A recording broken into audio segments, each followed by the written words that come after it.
All right, guys. Use this. Well, I use this.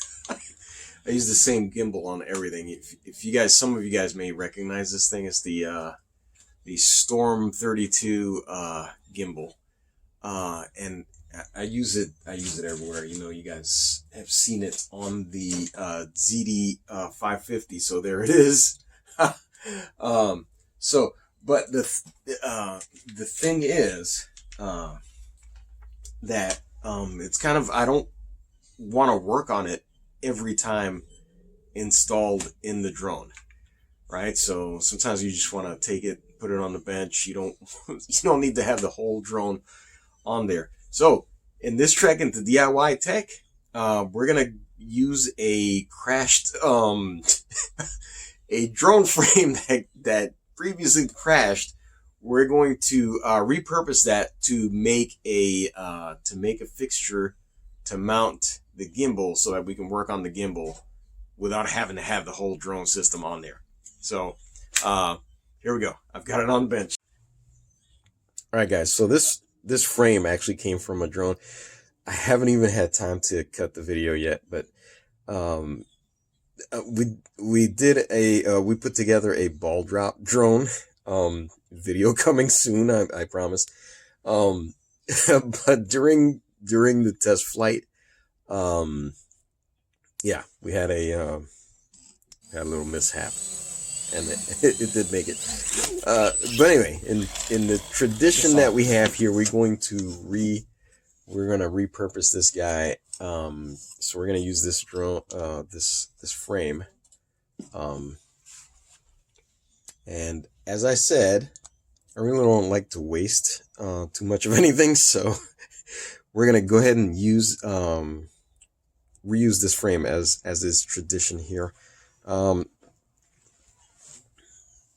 So I'm just gonna go ahead and disassemble all of this, remove all these parts, and then we'll see how it goes. It's gonna be pretty cool because this has so this space down here is intended for a strap and everything to go through to hold the battery on. So we're gonna put the battery on top this time to in order to put the we're gonna connect, or we're gonna install the gimbal right to the bottom of this. And so this is a plate I have left over from a previous build where I 3D printed that component instead. So we're just gonna use that so that we can rapidly put this together, and then we'll transfer this. You know, it's easy to move these gimbals and just pull these dubbers out of there and move it back and forth that way. So I can put this on the drone, and then I can keep this one on this test frame and go back and forth real easy. We're also going to use well, I don't know if we're going to use this one specifically, but we're going to have an RC. We're going to have a receiver on there so that we can experiment with different things on the radio, controlling that. And we're going to also do some testing with this. I know this doesn't have a full range. This is a servo tester. It doesn't have the full range I've discovered, but it'll still be good to, you know, to play around with, you know, the different axes on the gimbal itself by controlling it directly. All of that may not make it into this video. We'll see how it goes. May have to split this into several videos, but at least we'll go ahead and install the gimbal on the frame and see what that looks like. So here we go.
dusty.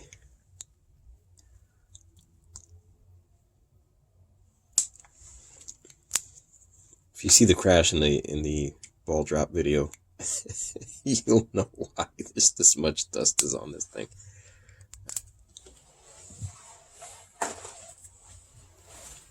Alright, awesome. Good stuff. We'll just remove this as one unit.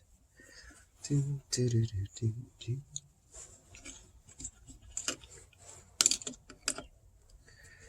probably keep that mounting plate.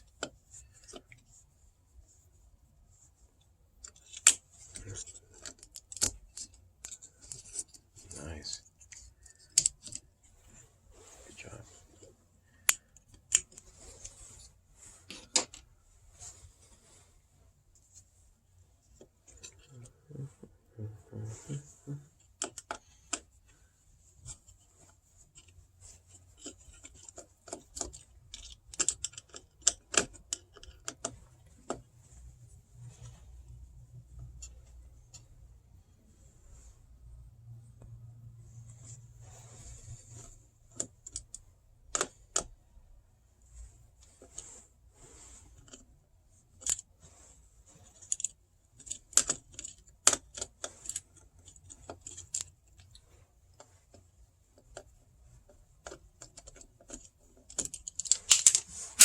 Oh,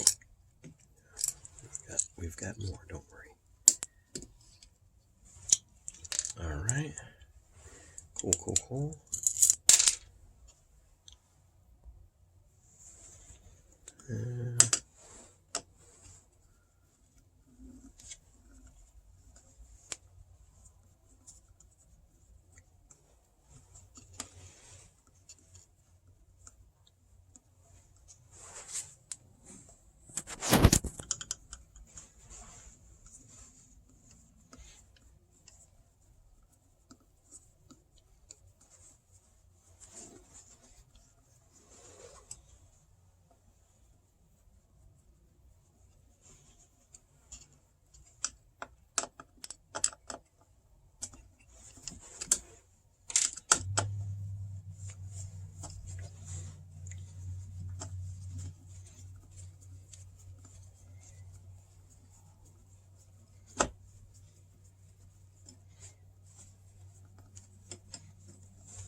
This is actually an experiment to see how far ahead you guys will skip after watching me take this apart to this point.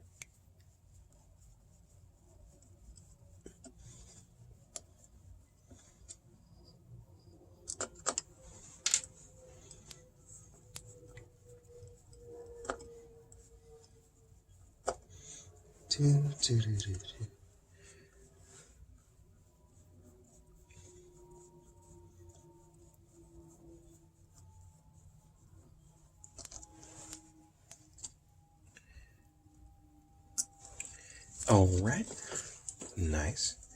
Oh, this is VHB on there, isn't it? Oh, okay, nice. That's just regular double sticky.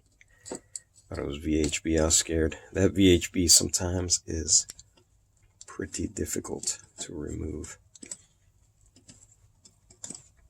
And yes, I have my motor arms are numbered.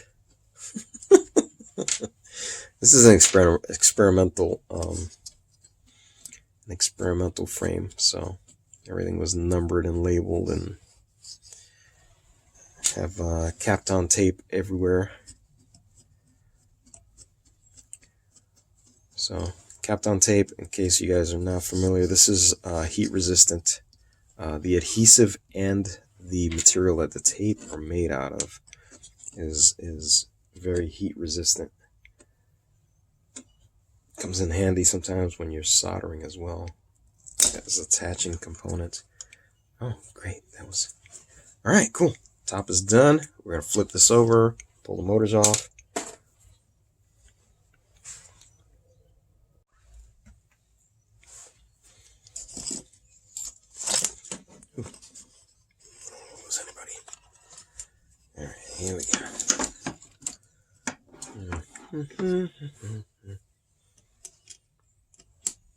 Ooh, I put Loctite on these. Hey, all right. We'll see you on the other side. I'm just gonna. Oh man, it's gonna be a minute. Yeah, we'll go ahead and cut right here. All right, we finally got all the screws out. We're going to. So I left all of these plugged in together. One of these motors was damaged during the crash. Kind of burnt up. Don't know if the ESC burnt up either. Oh, there it is. You see that? You can see the difference there. Yeah. Very dark. And I can feel it. Yeah. So I don't know if the ESC is damaged as well, but I'm gonna have to go through that. We're gonna reuse most of that stuff. But this motor's obviously toast, and maybe the ESC as well. We'll see. But anyway, let's now that we've got everything unscrewed, let's go ahead and clean this up.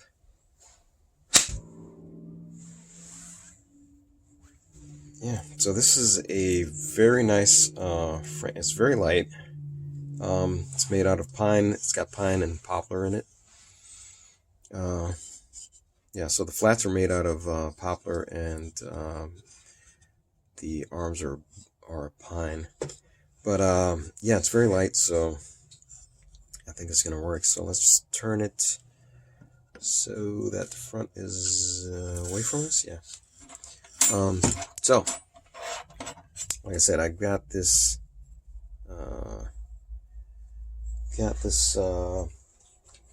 extra plate from the camera, from the gimbal. So we're gonna lay it out here. We'll see how it works out for spacing, and we're not gonna measure because we don't need exact. It's got several holes that we could use. These will accommodate 440s. Then we have these slots here. I think we're gonna use these. These are threaded, so if you're coming from the other side and screwing into it, these are good, but we're gonna go for these because we're gonna screw from this side through, since we have got a lot of structure on that side that's in between us and that. So no, I'm wrong. These are probably M3s. I'm pretty sure these are M3s, threaded. I didn't mention that. What I said with these will accommodate 440s. These will all accommodate M3s going through it, but I typically use 440 screws. So let's dig into the bin of spacers and screws and see what we've got to be able to attach this. All right. So yeah, we've got some. Yeah, we've got a nice assortment of spacers here. Spacers and threaded standoffs. Yeah, we'll use these short ones here. All we need is enough to clear the dubbers. So we'll get 4 of those. 4 of those. If my arthritic fingers will work. All right. It is a little cold too, so. All right. Yeah, those. We need a set of screws for that. I think these are long enough. We're going to find out. If not, we'll change them later. They might be long enough. We'll see. Oof. Yeah, nah, that's not long enough. All right. Be back in a minute.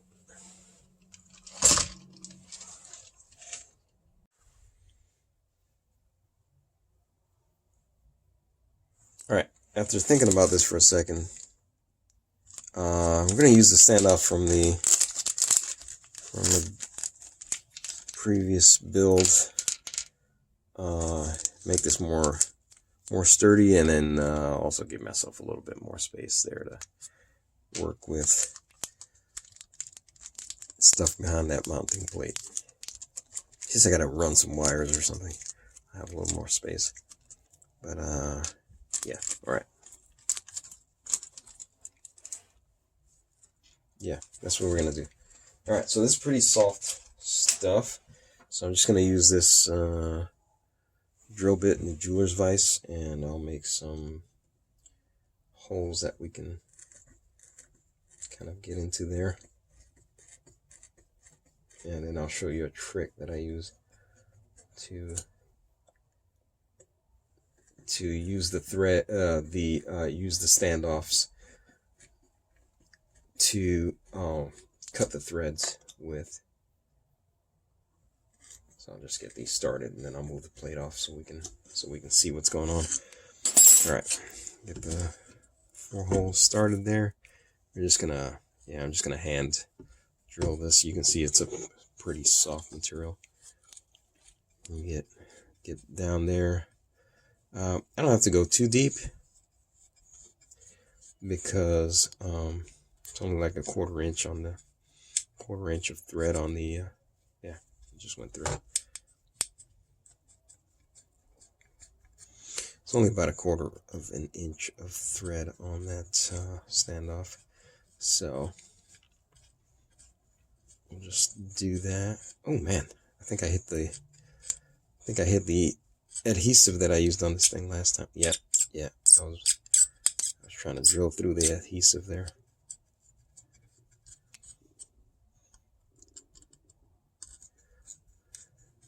This almost has the feel of like a balsa wood. How soft it is. But it did pretty well as a frame when it was a drone in its previous life. All right, cool, good to go. All right, you can see we've got the pilot holes done there. What I'm gonna do is I'm gonna widen the top of that hole up a little bit to where I can, just a little bit, so we can get the threads on the standoff started, and then I'll show you how I get those in there. So I have a quarter inch hex standoffs. So these are 1/4 inch. Pretty sure they're a 1/4 inch. So I just use old screwdriver, the type that you switch the bits on, and that fits right in there. Same size.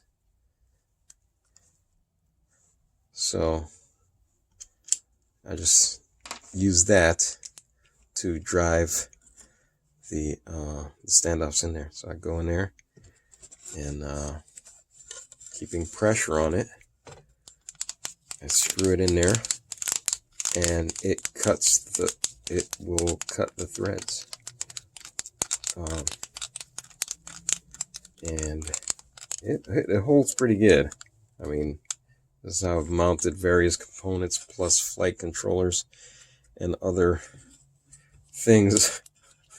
As you guys know, I love to work with wood and electronics. At the same time, I've adopted 3D printing, just to say that I'm in the 21st century, but I do like to work with wood and aluminum and mix it all with electronics whenever possible. So, all right, that's as you can see, that goes in pretty easily there. And if we did everything right, everything should line up. I'm hoping. All right, here's the last one. Yeah, and if you don't stop as it kind of heats up. The friction heats up the wood where the thread is being cut, and I feel like if you keep moving, if you keep that momentum, it does make it easier to screw those in. Again, depending on how dry the wood is, though. But it does help that along. So let's see if we've gotten that even close. Let's see. Oh, hey, that'll work. And so now, okay, now I have enough space to work those dubbers back into here. And you'll see in a minute. Let's put the screws in. And then we'll go to moving the gimbal onto there. So, like so.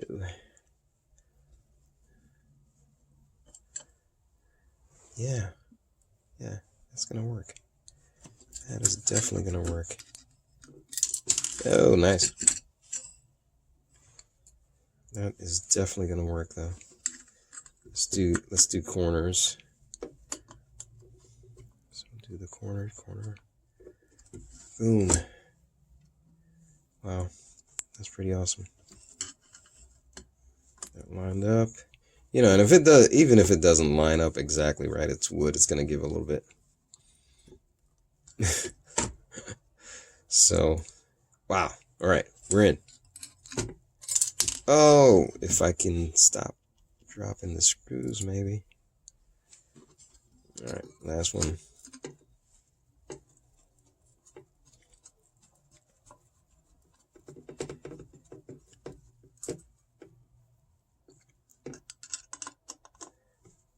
Boom. Yeah, that'll do it. Nice. All right, so what I'm gonna do now is I'm gonna show you how I get the dubbers back in there. I won't do the whole gimbal.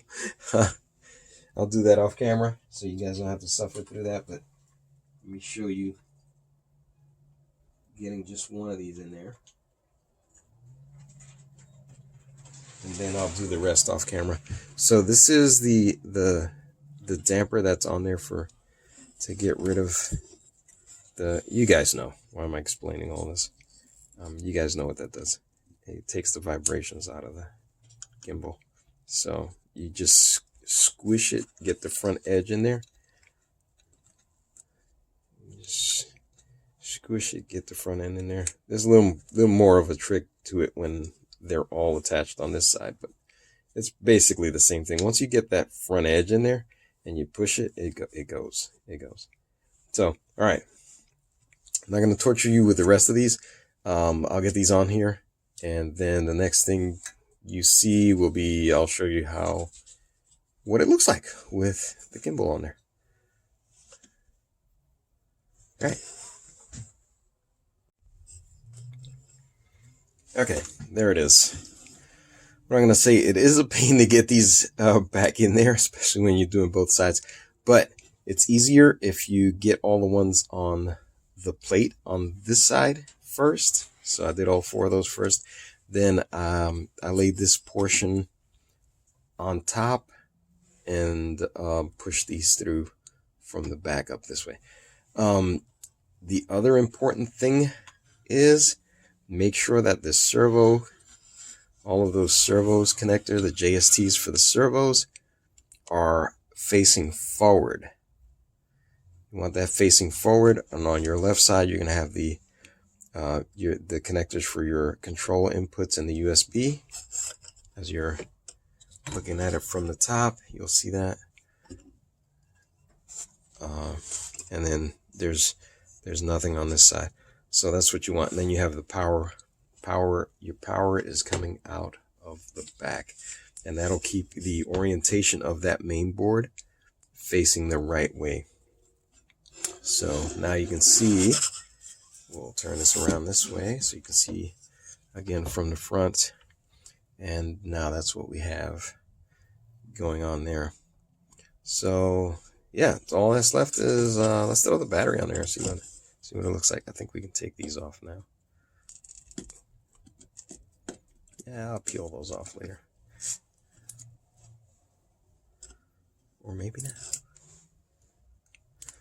So yeah, now we just strap the battery on there. Then we'll get a matching connector for this, got an adapter on there. But let's see how the strap works on there. Strap should be able to. That's a nice one. It has nice non-skid on there. Here we go, here we go, here we go.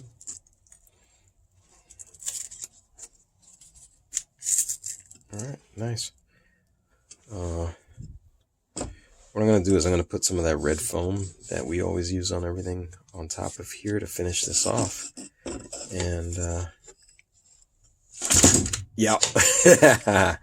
Yep, we'll need some of that red foam on there. Yeah, there's the original arrow too. Nice. Alright, there you go. Alright, so I think we're gonna stop it there. Just to keep this video short, but you kind of see where that went there. So now it's really just, so if you probably could make this portion without the motor mounts and all that, and make something that you can work with the gimbal on, because you can see, as you can see, that's got enough height and everything to where you can mess around on the bench and put wires, PC board, breadboard, whatever underneath, and still have enough space to mess around with this thing. So anyway, that's it for this one. We're going to put the configuration stuff and some of the wiring and all of that. We'll make another video, just to keep it concise, but that was turned out pretty good. The next step for this one is going to be, once we start playing around with this stuff, we'll start transferring some of that over to the ZD550, and we'll have some videos for that as well. But as always, I appreciate the time you spent with me. We'll see you in the next video.